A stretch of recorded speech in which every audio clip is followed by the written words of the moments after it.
It's Thursday, and that means my stream of consciousness video for the week. It's sometimes a stream of consciousness video for the week, anyway.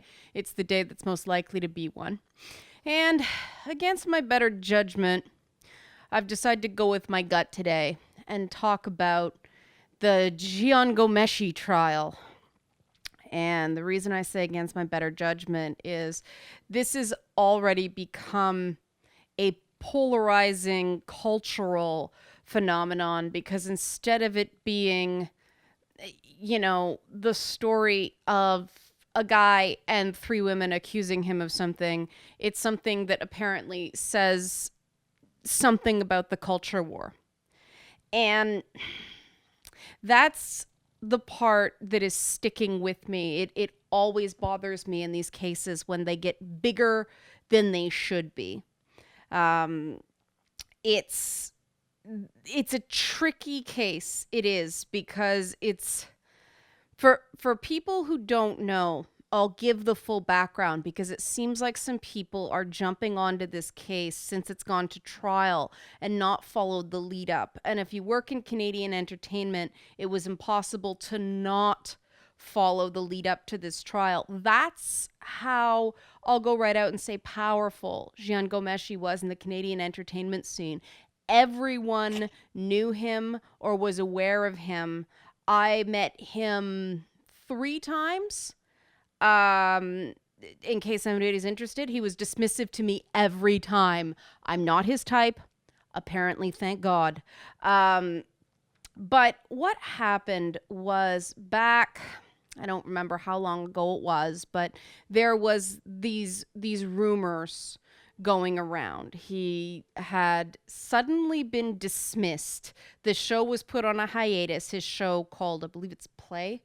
That's the funny thing. Everybody knew who he was, but nobody really listened to his show in Canadian entertainment unless he had a big guest on. But that's what he did. He was the guy that got the big American guest to come in and do his show, which, because this is the Canadian entertainment industry, the parasitic barnacle of the American entertainment industry, that made him nigh unto a god on the Canadian scene, because he rubbed noses with American entertainers. And Billy Bob Thornton told him off or something like that. I don't know exactly what went down there. He was also a big left-wing crusader. One would almost go so far as to call him a social justice warrior. He was big on calling people racist if they didn't pronounce his name properly, which was confusing to everybody, because he was one of those people who went by Jian Ghomeshi to a certain point. I think he was still going by that when he was in a parody band called Moxie Fruvis, who was best known for a cover of the Dr. Seuss book Green Eggs and Ham. But he all of a sudden became Jian. And I think probably because he realized the bucks were in not being white. And then, whenever anybody called him John, that had something to do with the racial sensitivity and not just the fact that he had been John for so long, or people had trouble pronouncing Jian. Is that Gian? Is that Gian? People didn't know. But, he liked to rub people's noses in it. And the revelation that came out because he posted it on Facebook that he liked to have rough sex and beat up women to the point of severe bruising, and this had caused him to be terminated by the CBC because it went against a morality clause in their contract that was against his brand. And pretty much everyone in the Canadian entertainment scene went, "You freaking hypocrite." It would have been great if it had been left there. He would have been exposed as a phony, and everybody would have got on with their lives. He'd have been done. A happy ending, right? Except the depths of his alleged depravity did not stop there. It wasn't just that he was involved in rough sex. The stories started coming out of multiple women, and apparently they had been rummaging around a couple of media outlets for a while, but no one would run the story without some sort of secondary corroboration, of which there was none. And so as soon as Ghomeshi put that post on his Facebook page, which of course has since been taken down, but there's screen caps of it, around the internet. But as soon as he put that post up, that allowed, I believe it was the Toronto Star, I know the Canada Land website was involved in it, but that allowed them to run with their stories of course, women saying that he beat them up on dates. And there had apparently been rumors that he was a bad date for quite some time. But of course, with celebrities, women don't listen to those rumors because they're too starstruck. But so it built and built and built to the point that they found a Twitter account from a woman who claimed that he had a teddy bear called Big Ears Teddy that was involved in some of the weird stuff he did.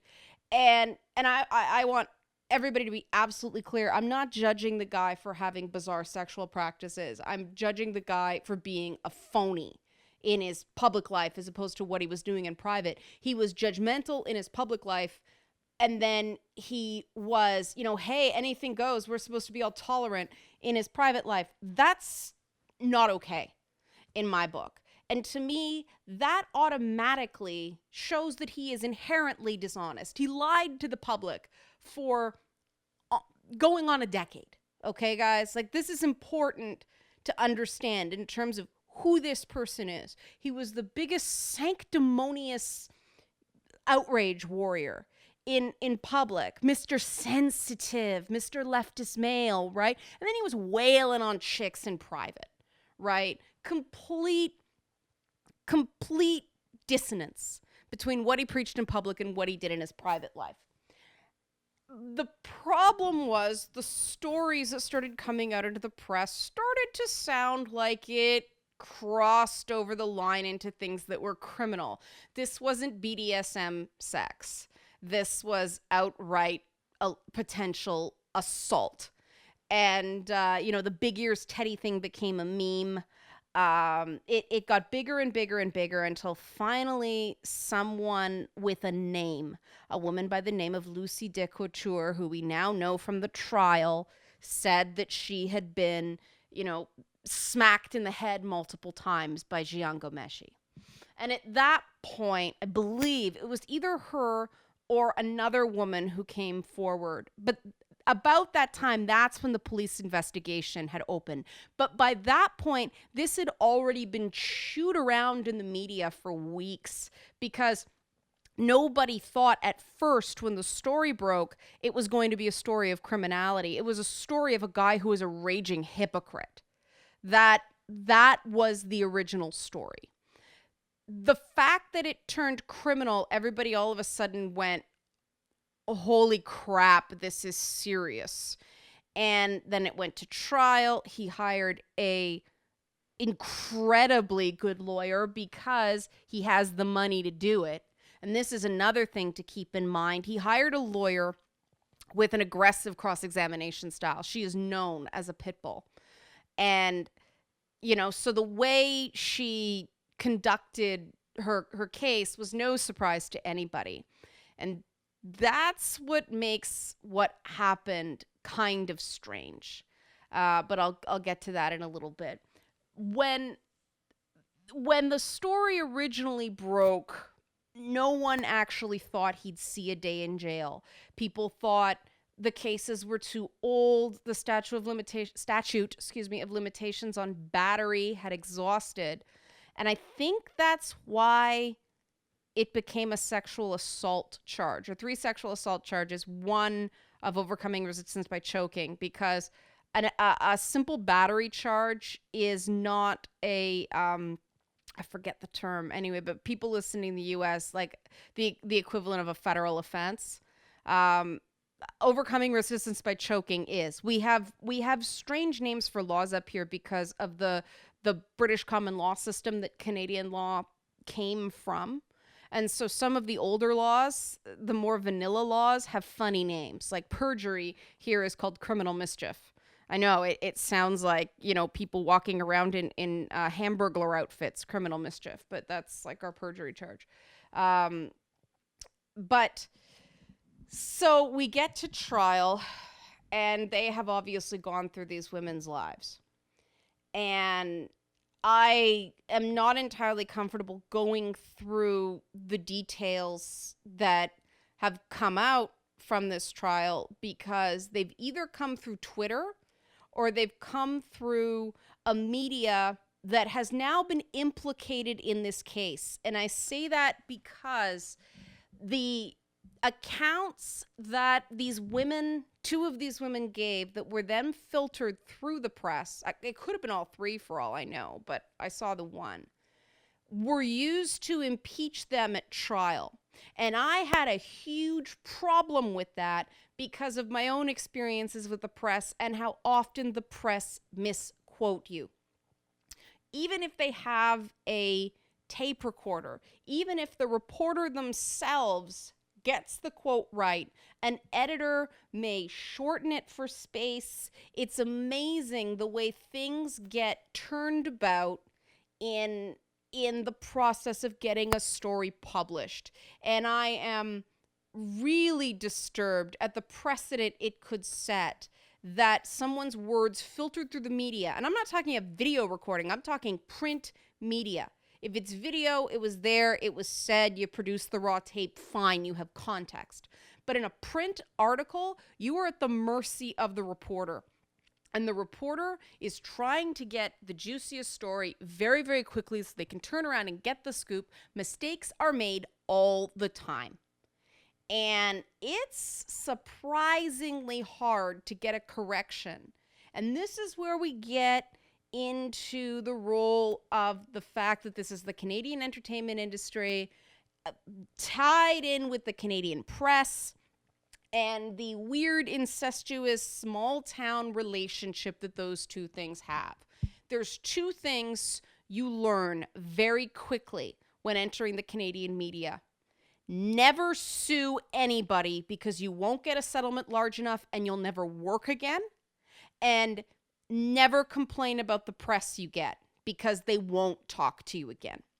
So these, knowing that, to me, I was like, of course, these women didn't go to the police right away. But to a casual observer who doesn't understand how the Canadian entertainment industry works, it seems strange that they didn't go to the police at the time.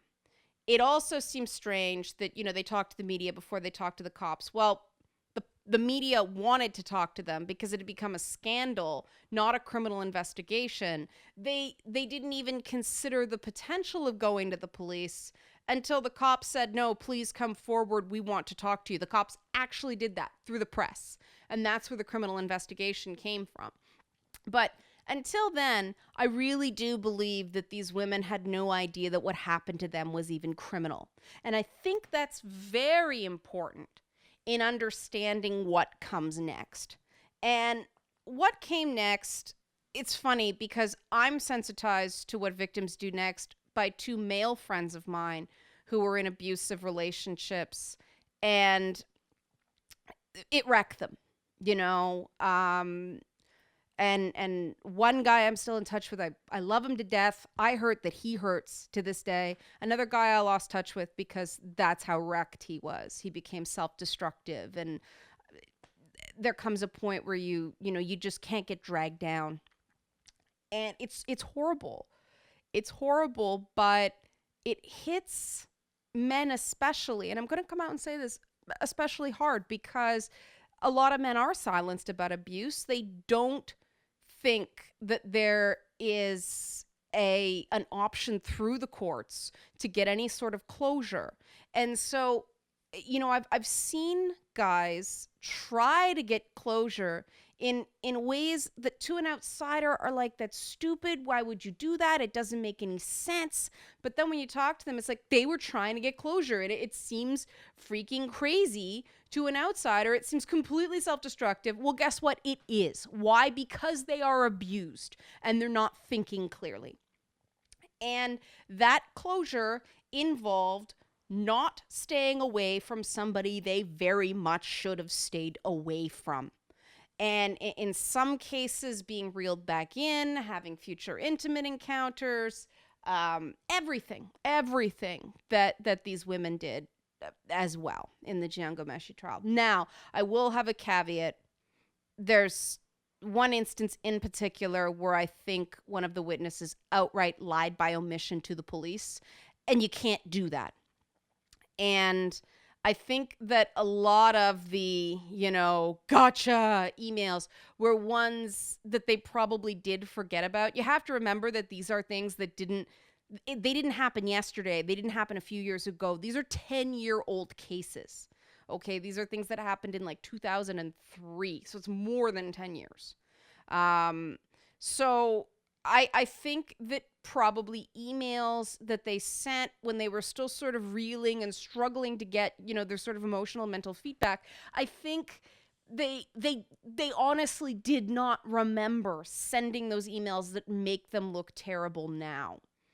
And at first I thought that whole thing of, coming on to him and being all flirty and everything like that. At first I thought that's a woman thing. And there's reasons why it manifested in that way. And then I thought about the male friends I've had that have been abused, and they did not the exact same thing, but similar things, like overt displays of sexuality, trying to get that back, trying to get that masculinity back.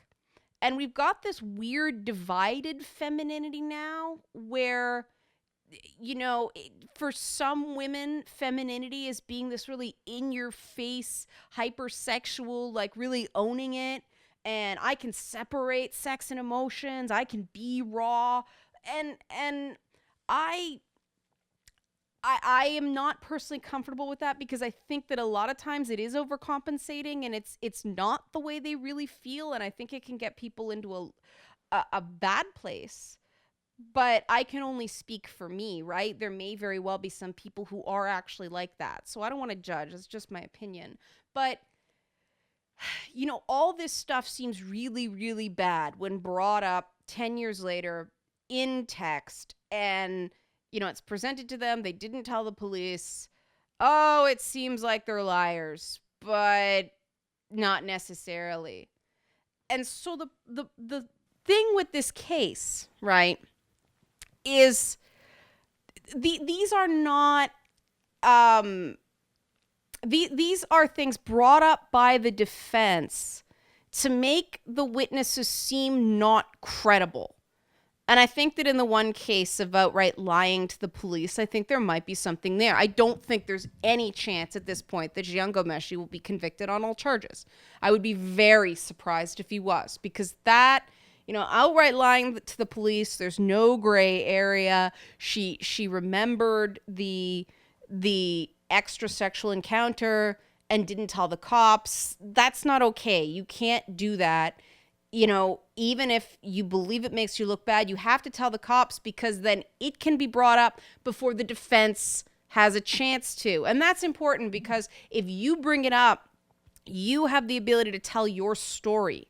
It can't be used as retroactive consent. It can be used to make you seem dishonest. So that was just dumb of her to do that. And I'm not going to say, oh, she's a liar, it's horrible. I think she might have been embarrassed and did something exceptionally stupid. But that's the difficult thing, is that cops are not necessarily the most sensitive souls in the world. And I have a couple of dear friends who are police officers, and they're amazing.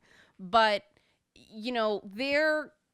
they're higher up. They're very highly trained police officers, and like, they're really good cops. You don't know when you're walking into a police station, whether you're going to get a good cop, a mediocre cop, or a bad cop, and most cops are just average, right? They're decent at their jobs, but like any profession, there's a lot of people who are decent at their jobs, but they're not great.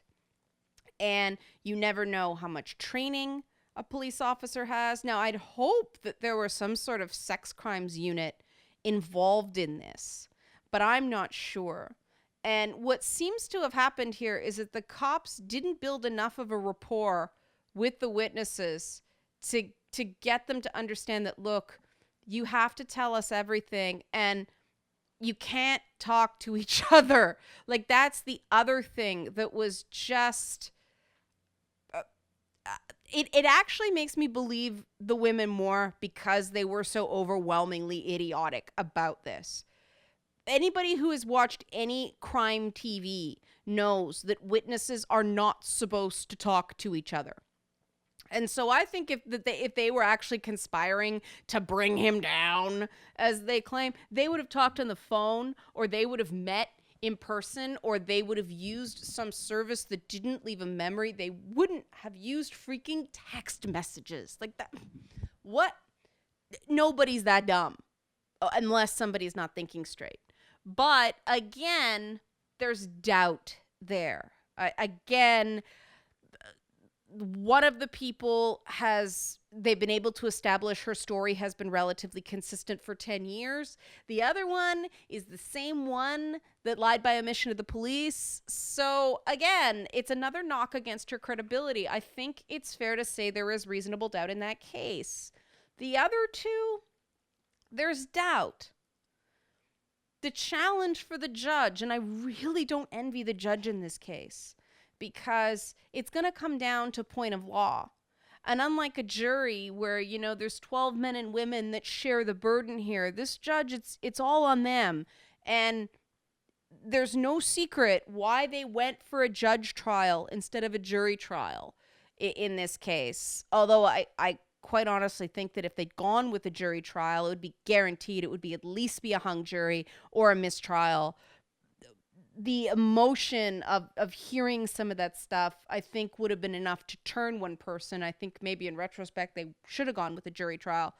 But the judge has to answer two questions. Did these women consent? I think in at least one case, there's no way to know, which is really unfortunate, but that's why you don't leave things out when you're talking to the police.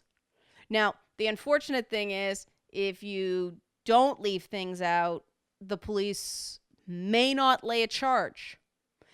And I found this out the hard way myself is, when I went to the police, I gave them everything. I don't think they even looked at it. They closed the case too soon. There was not enough time. And they talked to the other person involved, determined it was a cat fight, and left it at that.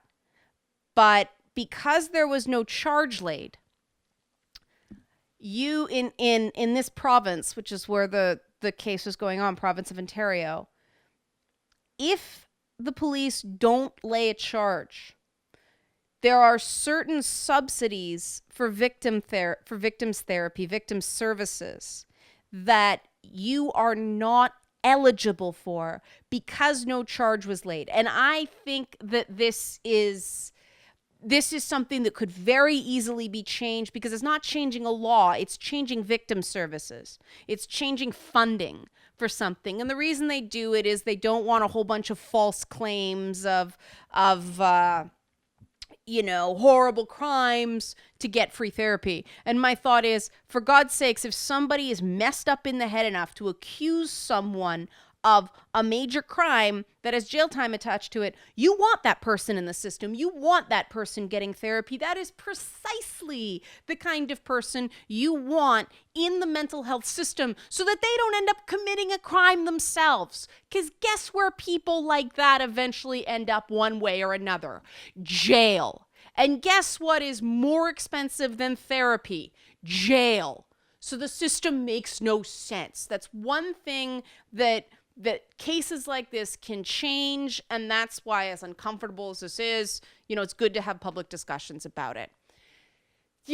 But the other thing is, it's lonely to be a person coming forward in this. It is not popular, and I don't believe for a second that anybody did this for attention or to help their career. Like I said, if you know anything about the way the Canadian entertainment system works, it's a really good thing Lucy Découture is actually a captain in the Air Force out in the Maritimes, because it's not like the US. There aren't, liberal services here that we'll just wrap her up in the flag and give her work. Our system doesn't work that way.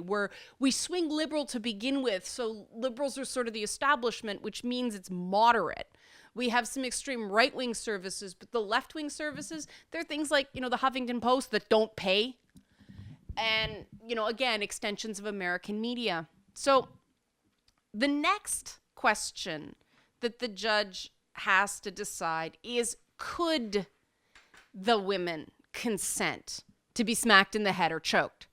And this sounds like something that, common sense would go no. But right now, I'm recording this before they do closing arguments, so we don't know right now, at least outsiders don't know, whether the defense is attempting to claim that they fabricated the lack of consent to the choking and the beating, or whether they fabricated the entire episode, claiming he hit other women, but he didn't hit these women. I don't know at this point. All I know is that they're arguing fabrication in these witnesses' testimony. And it actually matters a lot whether they're arguing it happened but they consented or whether it didn't happen at all and they're all lying. Because there's a point of Canadian law, and I can't quote it. I saw it in an article and had a lawyer friend, he looked it up. There's a point of Canadian law that says that a person cannot consent when the intent is to cause bodily harm. So that it doesn't apply to something like, say, boxing or martial arts, where the assumption is that, both combatants are trained, they are able to defend themselves. It's not something where there's a high likelihood of bodily harm. And there's waivers and, all that stuff. It's one of these things where I want you to shoot me in the head. No, you can't get someone else to do that for you. I want you to cut off my arm. No, you can't get that. You can't get someone to do that for you. And this isn't the same as consensual BDSM, because in consensual BDSM, you talk about it ahead of time. There is affirmative consent. Boundaries are discussed in advance. Some people use safe words, some people don't, but there is a lot of communication. And, couples that have been together for a long time, or groups that have been together for a long time, they know what each other likes. They know what the sub likes. So you don't have to talk about it every time, but we know, so-and-so likes this, they don't like this. And, I know people who are into BDSM, and they're all like, when this story originally broke, they're like, that ain't BDSM. What he was doing, no, we don't want any part of this. And so what happened to these women, it could be argued, I don't know if this is what's being argued, but it could be argued that there's no way they could have consented to it. So, if that's the point of law that's being argued, then the defense has got to provide reasonable doubt, not any doubt, but reasonable doubt, that these three women are all such liars that they made it all up. It never happened at all. And I think that's a much harder sell for me, at least in two of the cases, than it happened, but I didn't consent. I can see that being more of a he said, she said. But if the defense is saying it didn't happen at all, I have a hard time with that, because this is a guy who is already admitted, when he thought it would help him, to beating up women for fun. So that's sort of the information, and I don't want to say, what I think the ruling should be, because I am not a lawyer. I am not trained in that. I do not understand the complexities of the legal system enough to say what I think is going to happen. I made this video to inform people of, as much information as I personally know, so that people can get the whole story and decide for themselves.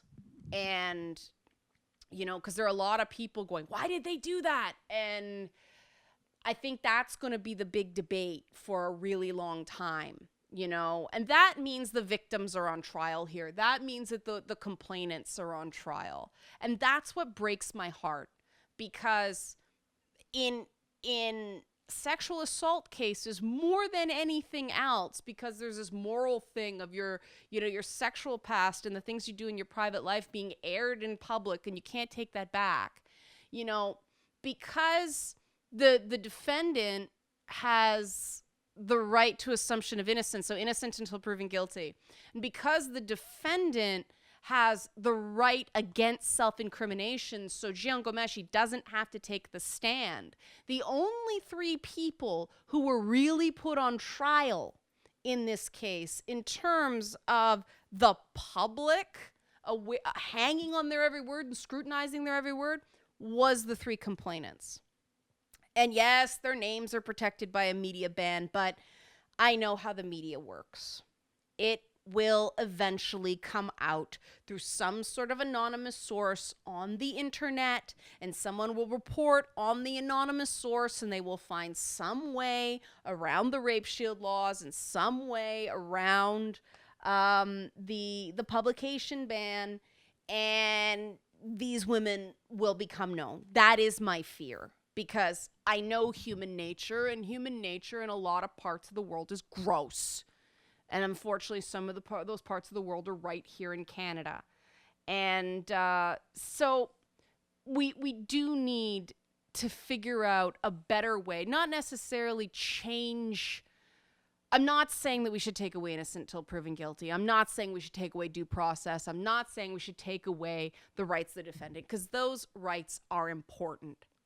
But I think, and I read, you know, a great article that advocated for this, that if you're going to have the media there at all, broadcast the trial like they did with O.J. Simpson. Put up a feed, have it running on some 24-hour news channel. We have them up here, our own. Let people see all of it, right? Let people see the women's facial expressions. Well, you won't be able to if their identities are protected, but let them hear tone of voice. You know, let them see body language in the people who waive anonymity. Or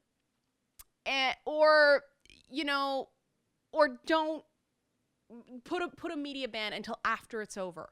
And let people do their analysis and everything like after it's over. This blow by blow is sickening, because it's not public access, it's partial access.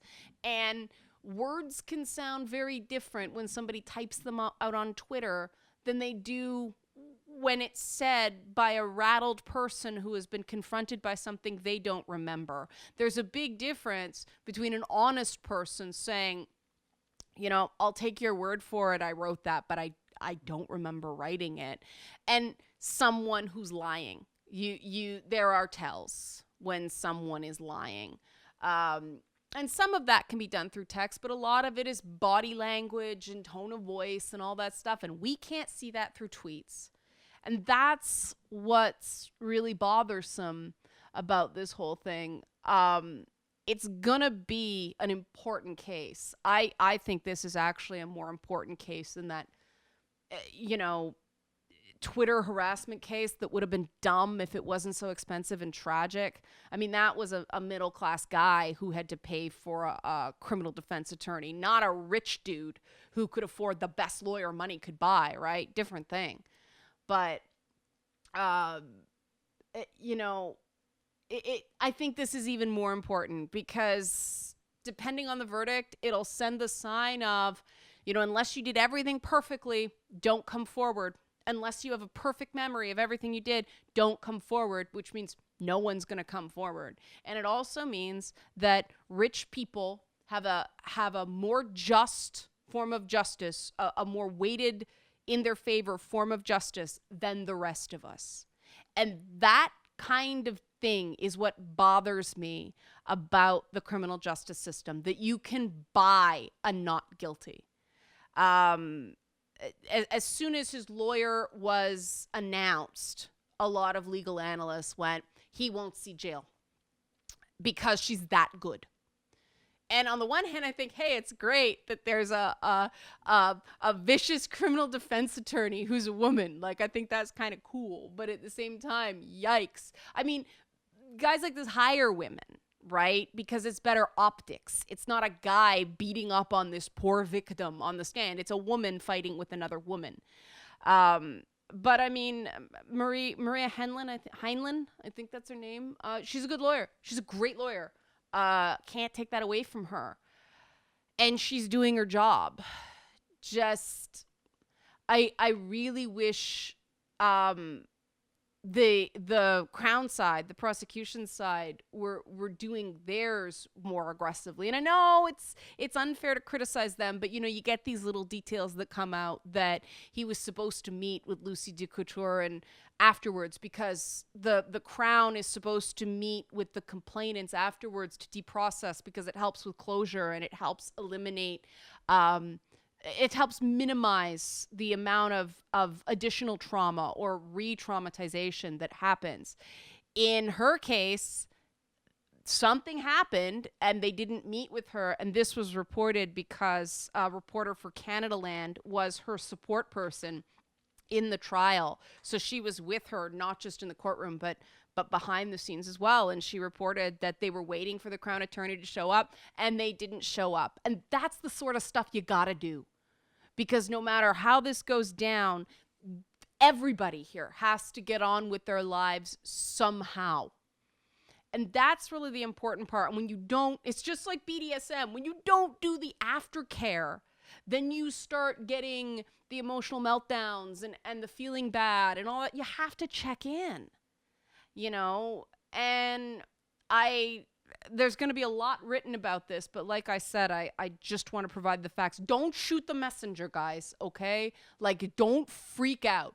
The last thing we need to do is freak out. I mean, for God's sakes, I already had Bernie Sanders supporters freak out on me this week. That's going to be Feedback Friday, but I don't need people freaking out about this. This is not a license to freak out video, okay? Freaking out is not just not wise in this. It's completely counterproductive.